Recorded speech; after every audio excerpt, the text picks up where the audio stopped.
So what's going on YouTube? This is gonna be like a quick little video, little tutorial on how to remove your navigation screen if you're planning on replacing it. So when I first initially did this, I thought I had to remove the whole radio, which required me to take out the cup holder and then like this little storage unit down here, the CD player, and just the radio controls right here. And what I actually found out was all you had to do was just pry this vent out, just pop the whole vent out, it'll come right off.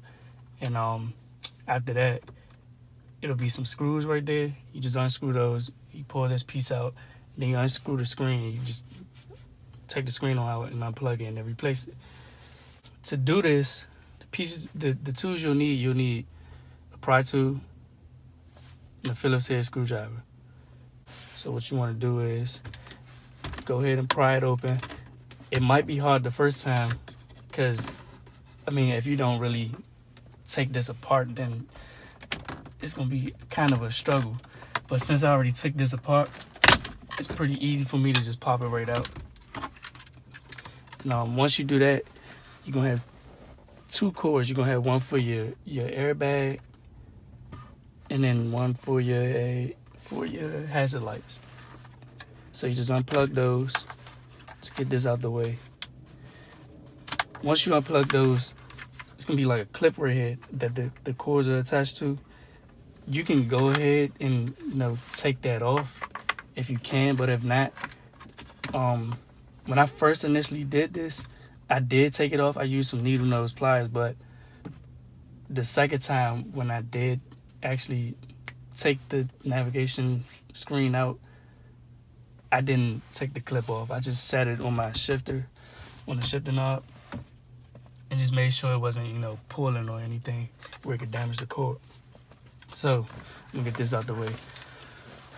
So once you do that, let me move you closer so you can see. Once you pop the vents off, you're gonna have a screw right here and a screw right here. You just unscrew those like so. You can't see it. Just unscrew it. Don't worry about these two screws up here. I really don't even know what they are for. They just there, I guess. But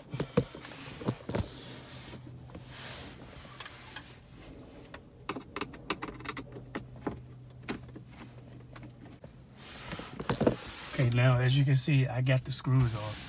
So I got that one and that one off. Now what you want to do is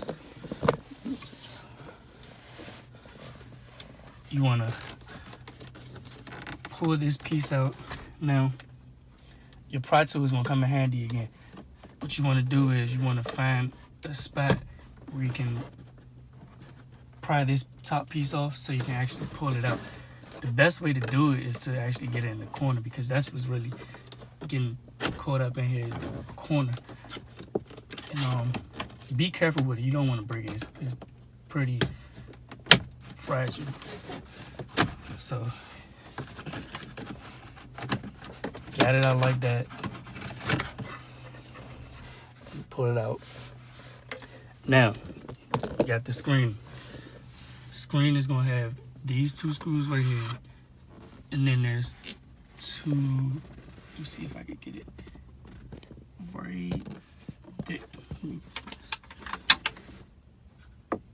Right here. The screw right here. I don't know if you can see it, but it's two up here. You just want to unscrew those, and then you should be able to get the unit out.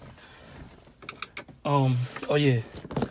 So with these screws, I would recommend using I think it was a 8mm socket to take it out. I'm not sure, but what you want to use a socket. Don't use a Phillips head screwdriver, because you might strip the actual bolt or screw. So what I recommend doing is using a socket, just to be safe. Pretty much after you screw this, it's pretty straightforward. You just take the screen out, unplug it, and put a new one in, and then you just redo these steps over. Make sure you like, comment, and subscribe, and check out my previous videos, and I'm out.